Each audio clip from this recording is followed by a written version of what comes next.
On today's episode, we have a special guest, John Stagner, a seasoned Medicare expert who's here to dive deep into the nitty gritty of maintaining the business you've worked so hard to build. During the annual enrollment period, John managed to write a boatload of business. But as we all know, the real challenge comes after the sale. How do you keep those clients? Chris and John will be breaking down that conversation piece by piece, discussing the biggest pitfalls that Medicare agents fall into. And Chris will share some horror stories from social media where advice ranges from the merely misguided to the downright disastrous. Hope you enjoy. I've seen some awful advice. John, I saw one recently, and we're not going to go to that question yet, but they said on a Medicare Facebook group that 30 to 40% of your final expense volume should be guaranteed issue. I mean, if that isn't some of the dumbest shit I've ever seen, I nearly puked in my mouth. Yeah, that's crazy. I have to go back to, I did something even dumber than that, because when I first started out, and I won't name any names, but I didn't really have the mentorship for final expense. And I was writing, it was actually another person from a different IMO that called me, who was like softly recruiting me. And I was struggling. I'd been in the business about 3 months doing final expense. I was writing about 60% guaranteed issue, Chris. I didn't know any better, but I didn't know underwriting. We didn't have the tools we have today. And yeah, trying. And the guy's going, dude, no, you can't do that. Quit signing up with 40 carriers, get a handful that you're going to write consistently and learn some underwriting, but you can't do 60% because that's a guaranteed 60% you're going to lose. Exactly. So we'll get to that one for sure. We've got plenty of time to dissect all three of these questions. If you're watching right now, I have a favor to ask.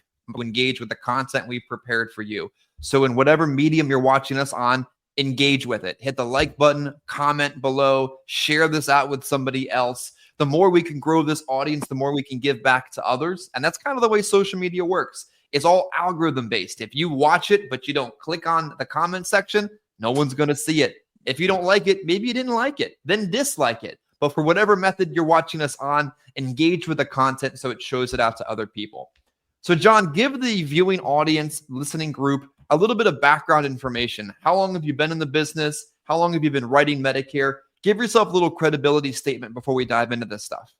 Okay. I've got there is a story that actually got me started in Medicare that I like to tell because it was so impactful for me, and I think people will relate to it. I was doing final expense, and I wasn't planning on telling the story, but it's a great story because it really illustrates a point. I was doing final expense, and I showed up at this guy's house, and showed him the card that he had sent in, just like I normally do, my little script at the door. And this guy he's grumbly. He's an angry person. He's just not a happy, cheerful soul to be around. And he said, well, I guess we can sit out here on the porch. And I don't remember what this. I think it was late June. We sit out on the porch, and this guy is not making eye contact with me. He's not engaging. And the first rule in final expenses, you got to get some kind of a connection there, some kind of rapport you have to build. And I'm trying to engage with him and talk about the card and asking about family and stuff. And this guy is still not making eye contact with me. He's looking off into the distance, and just pretty much every question I ask, just trying to get him to engage, he's grumbling. He's got pissed off the world. And finally, after several minutes of trying, I thought, I'm not even going to pursue this. I'm thinking there's no point. So I finally said, look, I can see that something is really troubling you, and I don't think right now is a good time for us to discuss what I'm here for, because I can see something really bothering you, and you got your mind somewhere else. And at that moment, after all this time, he hadn't been looking at me. I was probably going on for like 10 minutes. At that moment, he looked at me and he said, man, I'm sorry. I've got something's really been bothering me, and my insurance is all messed up, and I don't know what to do about it. And I'm really scared I'm going to lose it. And I'm like, what's this guy talking about his car insurance or what? And I didn't really know what it was. I said, well, what kind of insurance are you talking about? He said, my Medicare. Oh, so I didn't really know much. I knew just a little bit. And yeah. So, well, tell me what's going on. He said, well, I'm a veteran, did 20 years in the Navy. And, he had this long story of military and then a law enforcement career. But what it was somebody had signed him up on MAPD, but he gets all his meds at the VA. You know, it was a long, but they didn't check the right box in the application. So now he's getting letters from the insurance company saying, we're going to cancel this. And I don't really know exactly what the situation was. And I said, so I really didn't even know because he didn't explain any of that. He's just, all I know is I keep getting these letters from the insurance company. I'm afraid I'm going to lose my insurance. And you have to understand, in the area where I am, we're a long ways from any VA clinic. So it's really important to have something that you can use, you know, on the weekend if you get the sniffles or whatever. So I said, let me see your card. Get your insurance card out. And I'm thinking, I don't really know a lot about Medicare, but I know how to make a phone call. So he gets his card out, and I look at it, and I won't say the name of the company. I flipped it over. Member services on the back. So I said, hang on. I punch it up on my phone, put it on speakerphone. And for 45 minutes, I'm talking to this rep and getting him to talk to about what's going on and what happened. Got it all straightened out. They put him on an MA only plan, which I didn't even know what that was. Yeah. But we're sitting here talking, and after about 45 minutes of this, she said, okay, it's all done. Everything's fixed. And I said, okay, so just to confirm, he's not going to have any more problems. He's not going to get any threatening letters. He's not going to lose any insurance. She said, that's correct. Everything's fine now. And hung up the phone. I said, there you go. And he goes, boy, he was quiet. He was quiet for, seemed like 10 seconds. He goes, man, I can't believe you just did that for me. I'm like, I made a phone call. Yeah, it took 45 minutes of my time, but it wasn't a big deal. He goes, well, I know what you're here for, you know, the final expense card. I know what you're here for, and I want to talk about that. But right now, I just feel like you've lifted the weight of the world off my shoulders. And I'm going, oh, that's a pretty big deal. I'm thinking, that's a pretty big deal. I said, okay, that's fine. I gave him my card. And I said, you call me when you're ready to talk. And my car is like 30 feet away out in the street. And I'm walking out to my car. And this guy, just a little background, he's been a Navy vet for 20 years, did 24 years in law enforcement. And he had a tragic accident, you know, when he was an officer. He's had a rough way to go. He's a tough guy though. So I'm walking in my car, get almost to my car, and I hear behind me, hey, and I turned around. His lip was quivering, and he had that lump in his throat. He couldn't even speak. He goes, he couldn't even speak. I just gave him the thumbs up, and he did call me. I wrote up a $105 a month app at some point later when he called me. He's still on the books today. We've actually become very good friends, but I sat in my car. I drove away around the corner, and I'm like, man, that really affected this tough guy. He's emotional about it. And I'm going to do this. I'm going to figure out what I need to do Medicare, because I love final expense, but this is really, really important to people.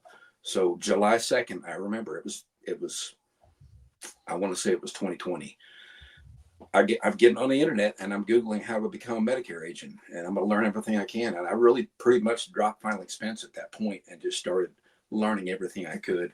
You know, I had to make some connections to get connected with the insurance carriers, but that's how it all started, because I saw how important this stuff is to people.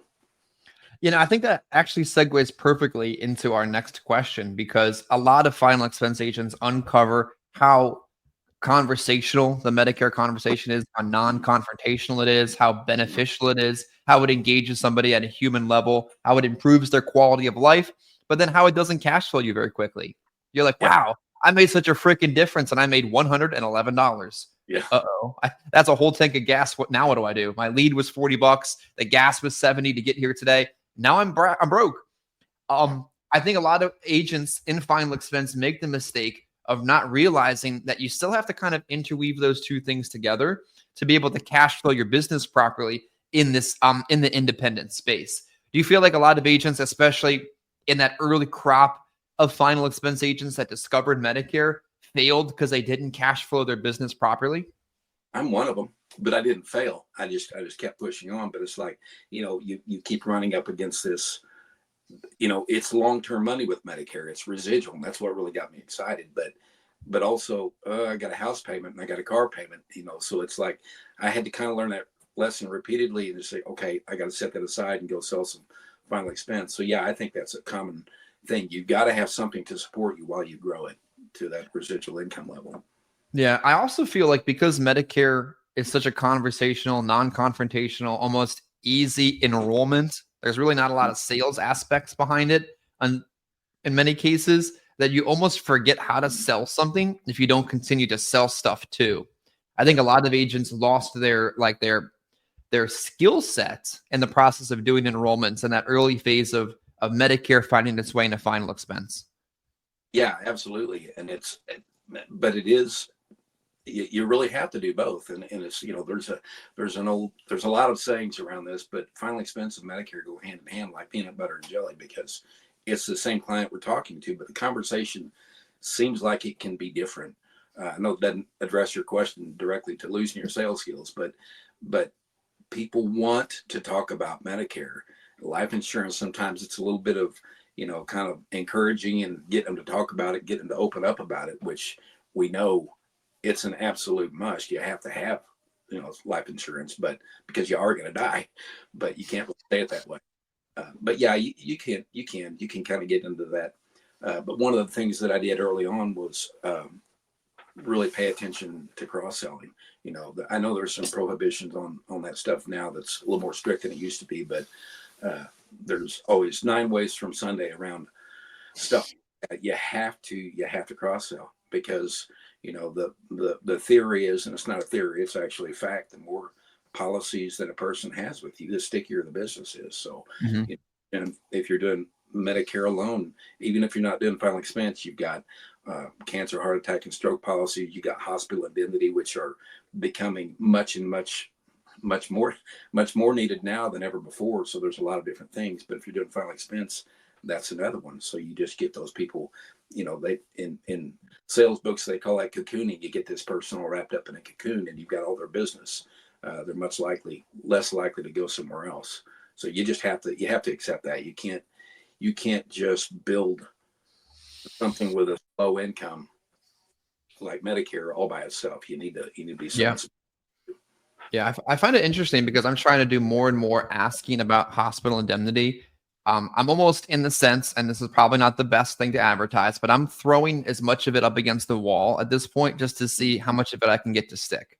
Then I'll get better at keeping it and selling it. But this is kind of like just the boom. How many of these can I write? Like, these are just all GTLs I got to mail back out to people because I'm just going to keep trying. I'm going to show you your hospital copay costs when you're admitted to the hospital. I'm going to show you how this is going to cover it. I'm going to find you a plan that in many cases saves you money and then reallocate the money. And I'm just going to write the hell out of it and see what happens, because it does make a significant difference when they keep it and when they need to use it, right? Absolutely.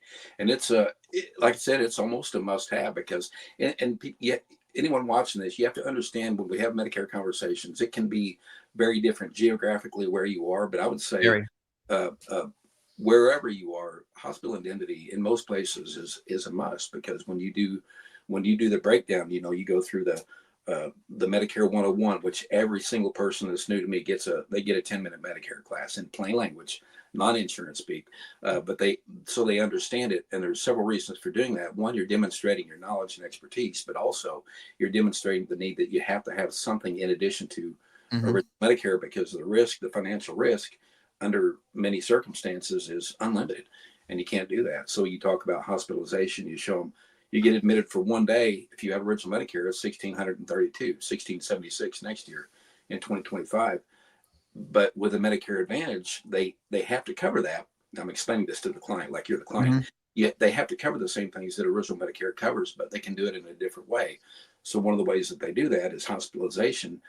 They're going to break that up day by day, and you'll see numbers from, depending on where you are. Some people watching this will go, well, it's not that high here or it's higher here, but usually around $300 to $400 per day. That's great. If you have a 1-day stay, you're not paying $1,700. You're paying $300 or $400. But you take a 7 or 8 day stay, you might be paying $2,500 to $2,800 for that hospital stay. Can you write me a check for that today? What if that happened to you? Let's look at this other little policy over here that might be $30 or $40 a month, and you will completely eliminate that risk. It'll be taken care of. So just a simple conversation like that is, you have to believe it. You have to believe it before you can sell it. Exactly. And I didn't believe it for a while until I actually asked people that I wrote how it worked and if they liked it and why they kept it. And they shared very similar stories.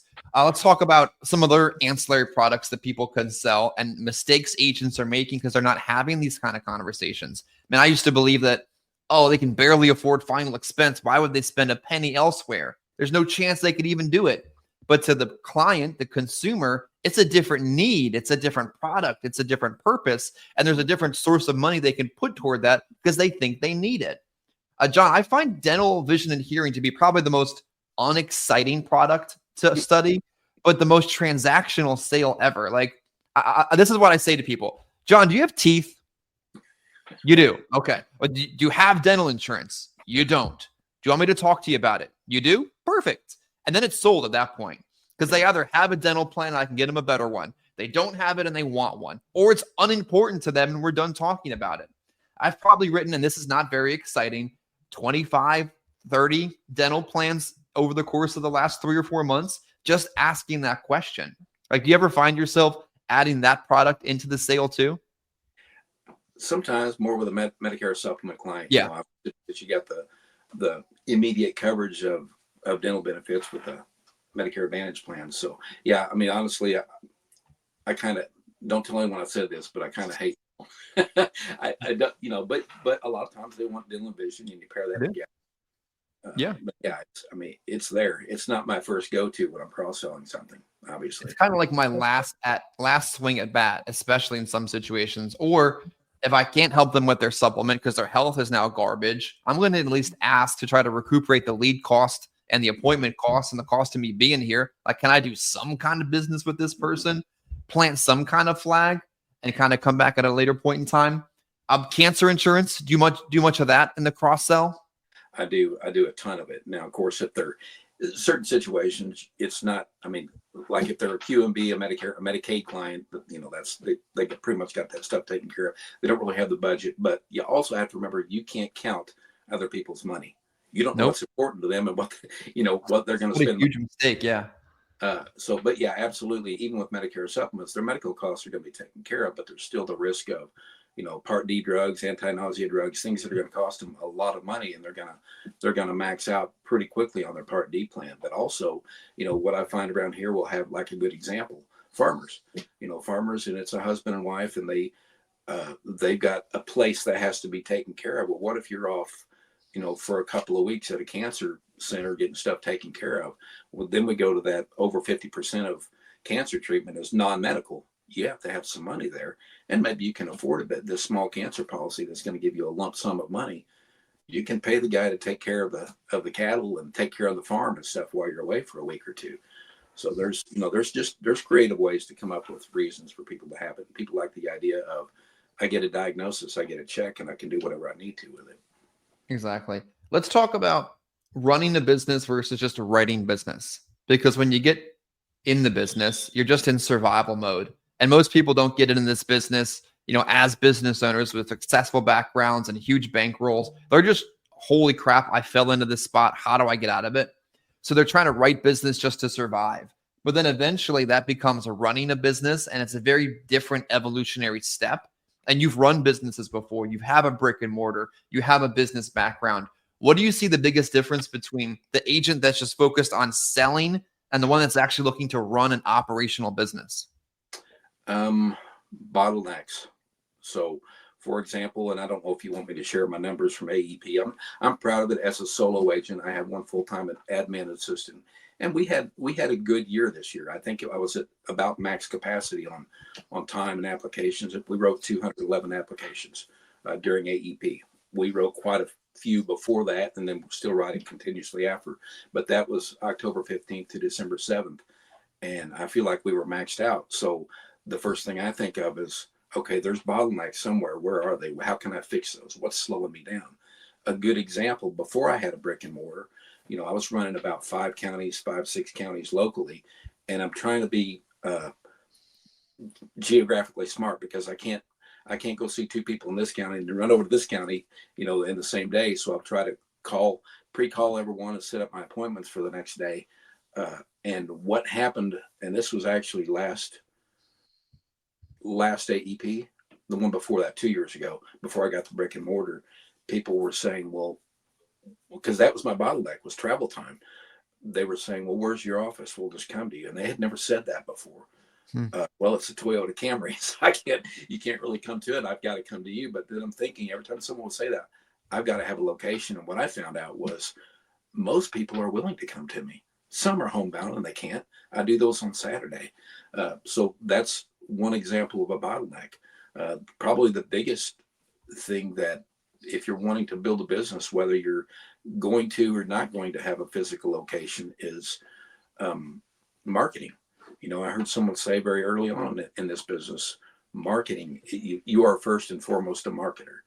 And, I didn't have tons of money to go and buy leads and stuff like that. I bought some local advertising, but mainly I just got out there on Facebook. I didn't want to create videos, but I did creating videos, and I started going around to local pharmacies and clinics and talking to them. I developed a nice little marketing card, and you just got to do that, because now you're not approaching people individually. You've got a location now that you've made an impact on, and they're a pharmacy, for example, or even a medical clinic, that they're going to send people, they're going to send their population to you if you do a good job in that meeting. So marketing is a big bottleneck for a lot of agents. They just don't want to take the time to do it.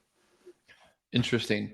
I think it's a huge difference between the lead buying, appointment setting, door knocking, business model, which is perfectly valid, and the local grassroots from the ground up type of business model. And sometimes those two people speak such different languages, they don't even know how to talk to each other. Yep. And I'm hearing it myself and I'm thinking, man, that sounds so awesome, but it's so foreign at the same time.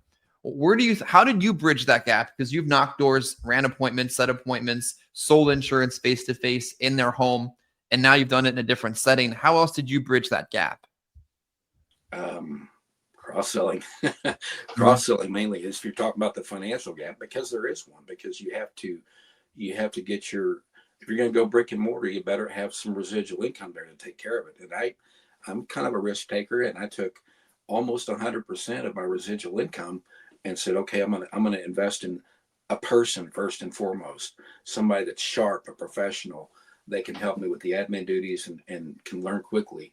And of course, I got to have a location, and rent's pretty cheap here. But I took $60,000 of my first residual income 2 years ago, and I said, I'm getting a location, and I'm going to pay this. And so at that point, having committed that much, I was a slow grow. My business was a slow growth, but I took a majority, and I thought, okay, I've still got to generate. I got to generate my own income on top of that. So it was a combination at that point. We're all at a different stage. And at that stage in my business, I still got to go out and sell final expense and do stuff like that, because I am not going to start pulling my residual income. I'm going to throw it in and keep growing. Have to. Well said. Let's talk about longevity and goals then, because it's a long-term process. And that's been the theme of a lot of the training this year that I've tried to put together, because I think a lot of people just don't give it enough time. Like, I think a majority of agents that fail in Medicare or in final expense in general just didn't give themselves enough time to reach their breakthrough moment. What thoughts do you have about people that just didn't try long enough? There's gold right around the corner, man. There's been a lot of books written about this stuff where, you're digging and you're digging and you're digging, and you stop right before you get to the diamonds or the gold. And of course, it doesn't work quite that way with Medicare, but it's like, what is it going to take to get me to the next level? You got to keep pressing on. I'm not where I want to be. Yeah, we've got, a decent number of clients, but I'm not where I want to be. So I'm not taking my foot off the accelerator. You got to keep going, and you got to do whatever it takes. I don't really know how to answer that question specifically, but you bridge the gap with whatever it takes that you have to do. What would you say some of your biggest goals are for next year, if you've thought them through yet? Absolutely. I told my assistant, I said, we're not doing that alone again next year. There's no way. I've got to have another agent or two. And then you go, okay, I've got a lot of cash flow committed already to the business and ongoing operating expenses. So now how do I have enough cash flow to support another agent or two? Because now I'm going to have to ramp up the marketing. You have to, but the trade-off, the return on investment for doing that, I've seen it. I've talked to other people in the business. You always, if you do it right and you properly train your agents and they're rewarded enough that they're going to stay with you and do a good job. You have to invest in them, but you're going to have that that return. I forgot who it was, and I don't know the exact numbers, but somebody had put. I do remember who it was. I think he spent like 127,000 or something like that on leads, just on leads to feed agents, and the return after his AEP was incredible. Okay, I don't have $127,000 to throw at it, but you see situations like that, and you know the guy's doing things right. You're going to invest this much, but you're going to reap this much. You just have to invest whatever you can. Well said.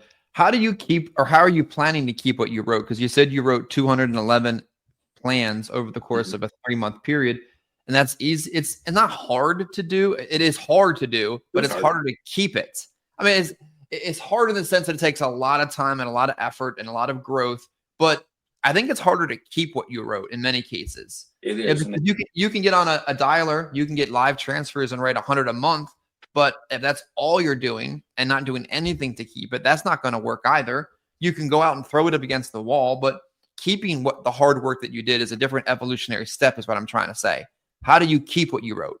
I absolutely love this question, and I'm going to tell you, I'm transparent. I'll share my numbers here in just a minute, but I didn't start Medicare. I talked to somebody about it. Matter of fact, it was the first person back to the beginning of our conversation, just talking about how much guaranteed issue are you, right? And I'm just like, okay, I did the numbers. It's like 60%. The same guy, at some point later, he did recruit me, and he said, man, you need to really take a look at Medicare because you're going to throw rocks at final expense after a few years. Well, I'm not, but that was a year prior to me actually starting. I thought about it, but I hadn't really paid attention to it.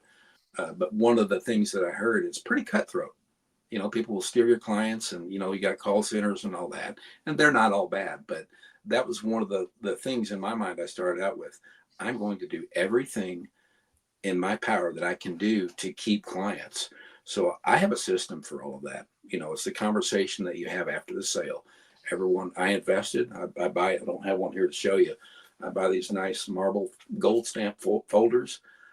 And all their stuff is in there. I've got additional flyers that help me with the cross sale afterwards, you know, pitching the final expense and things like that. I've got a Google review sheet in there. I put their summary benefits in there, and I bundle that whole thing up. And we have a serious conversation afterwards. You know, I tell them, okay, I'm yours and you're mine, and you know, don't talk to strangers on the phone. I'm here to help you. I'm here to service you after the sale if you have a question or an issue, and people want that. So things like that. We spent, Chris, before this AEP, we spent probably 3 to 4 months just thinking about, okay, where were the bottlenecks before? What things can we do to improve the process? And a lot of it is just having an intense amount of data on every client. So my assistant does a lot of pre-work before I meet clients because that makes our meeting go quicker. And she does a lot of work after the sale, putting stuff into our CRM and all of that. So all of that is retention. You know, there's automated text messages and things that go out. So we spend a lot of time preparing for AEP. And now we get to take all of that data and talk about what we went through. How do we make it even more efficient next year? Got some ideas on that, but you have to be intentional about it. You know, it's not offhand comment after a sale. It's like, okay, all right, Miss Mary, we're Medicare spouses now. Don't talk to strangers. Don't go cheating on me and talking to strangers on the phone. If they call you, you know, you just kind of talk through that. They're going to relate to that. So, how do you not take disenrollments personally? Because I think coming from the final expense realm, agents would get pissed off about chargebacks and cancellations, like they were dumped on a date. Like, calm down. Like, let's chill out a second here. No one took your kids away from you. It's a chargeback.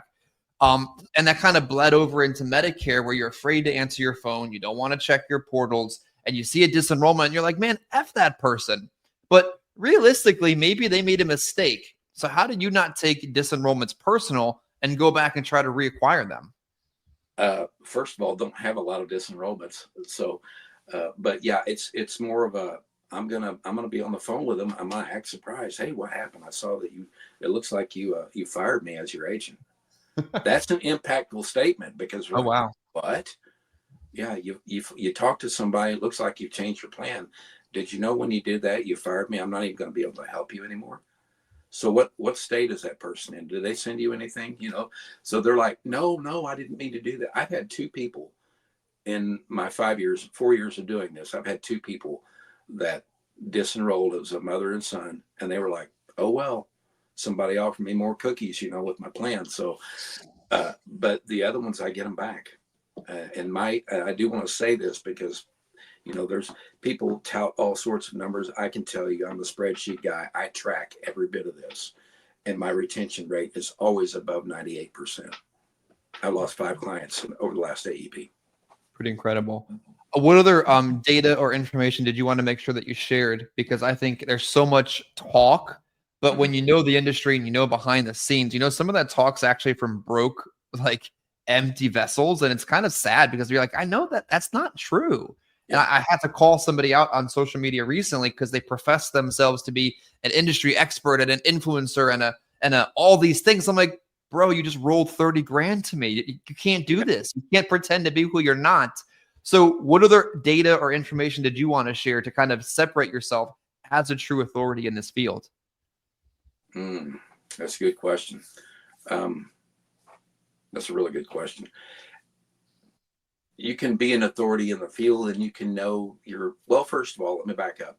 Everybody's at a different stage in their business, and they're at a different stage in life, and they've got a different, they've got a different model. Like we talked about, you got the people that have a call center and they got, 10 or 15 agents they've got to feed, and they're buying leads, and it's a call center. That's not the way that I wanted to do it. And there's the type of model that requires a lot of cash flow to make you grow quickly. If you're operating on a shoestring, you got to take a different approach. You go the grassroots route, and you own your zip code. And when people hear the word Medicare, they think of you. So that's what, one of the things that I'm really proud of. I'm going to start rambling here. Google reviews. I realize that's just as powerful as Facebook. Now, we have a big brick and mortar is much, much easier, but we surpassed the local agency. And then we surpassed another agency in a nearby town. In the big town north of us, we surpassed them in Google reviews in just about 3 months, just by asking every time. And that's the key to sales. You got to ask every time. But everyone's at a different stage of growth in their business. So there's not ever one piece of advice that's going to apply to everyone. You have to, you take a lot of it with a grain of salt. And the most important person that you're competing it with is the person you were yesterday. That's the only thing you really need to worry about. I tell my kids all the time when they go to school, I'm like, this is not a competition against anybody else. Yeah, there's honor roll and there's this and that, but realistically, these are your grades. This is your assignment. This is your education. You attend this with other people, just like we attend this industry with others, but they don't define who you are, and they don't define where you're going, and where they're going may not be what you intend to do. And you don't even know how they got there. Like, worry about you in many cases, and you'll get where you're trying to go. And the whole thing about Google reviews is powerful because you're not going to ask somebody for a Google review and then do a half-assed sale. It's like, I'd be like, let me pull that one out of the envelope real quick. Don't want your review. Like, it kind of forces you to want to do a better job if you're asking them to review you. Owning your zip code, a very powerful thing, because in smaller markets, you can't really market via direct mail year round. Like, I might be able to get a week or two worth of mail out of my home county every 3 months or so. And you can't work every 3 months or so. So you have to find other strategies or go to other areas. So owning your zip code through other avenues is super powerful. Let's wrap up. We have about 5-10 minutes or so to go on a hot kind of topic, because there's so much bad advice out there. What's some of the worst advice you've seen, kind of preached on social media that agents maybe should be aware of? Oh gosh, there's so many so many options to choose from. Don't listen to people that tell you you're doing it wrong just because you're not up at 4 a.m. and you're not spending $1,000 a week on leads and stuff like that. Maybe you don't have that budget. So don't let anyone else's opinion of you or people in general define who you are. Bad social media advice. I don't know. What was the example we had at the beginning of the call? I can't remember. You should be writing a 40 to 60% guaranteed issue. Oh, yeah. Here's a good Medicare one. Like, I love this one. Medicare supplement clients are not going to respond to MA type marketing or food card leads, or food card leads are bad. John, I wrote so much supplement business off of a food card lead this year because the market I dropped it in was a sup market.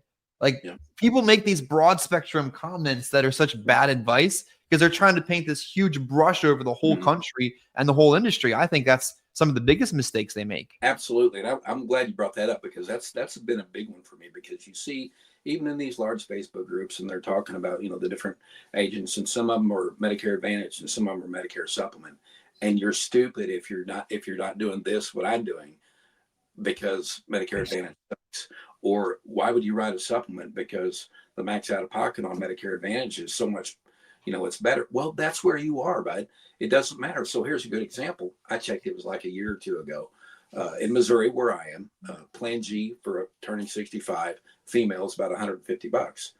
In Texas, in a highly populated, you're looking at about $90.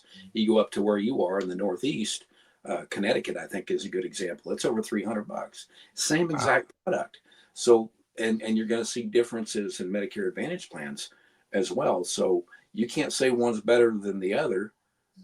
It's where you are that matters. So that kind of advice, you need to ignore all that. Learn your area and learn what works. What's in Missouri, where I am, it's kind of a toss up. I'm kind of in an economically depressed area, but I still write a tremendous amount of Medicare supplements. And yeah, those clients ask me too, well, I got this thing in the mail that said I could get a $10 million food card and a free pet unicorn. So you got to explain that. So how to get a $10 million food card. I want one too. My favorite joke with them is when they're like, oh, that's all I get in dental. I'm like, man, you got better dental insurance than I do. Calm down. This is a great plan. Yeah. Or when they're like, well, what would I do with a $70 a month food benefit? More than I got. I think that's pretty awesome. Let's get excited about what you're getting here. Emotion sells, and people remember how you feel afterwards. Well, go ahead. If I could just say, when you talk about building relationships, not only with like medical clinics and pharmacies and stuff, but I was talking to a guy yesterday. He's actually a pretty big podcaster. And I said, when I talk about retention, it happens right here with the client. You're sitting right there and I'm right here. I'm a real person. You're a real person. And you can come see me when you have a problem with something. Yeah, we do a lot of service work, but that's what keeps the retention.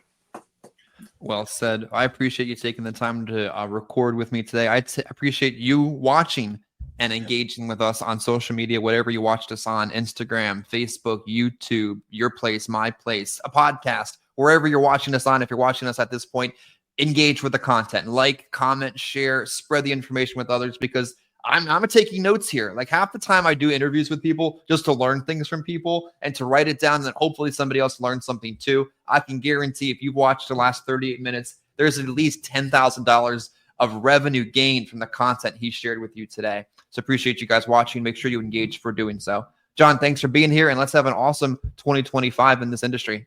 Thank you, Chris. Appreciate you. And this concludes another episode of the Insurance, Life, and Everything in Between podcast. If you like what you heard, don't forget to subscribe, share with a friend or colleague. And if you have any comments or suggestions for future episodes, please leave those too. Any input is greatly appreciated. Thank you.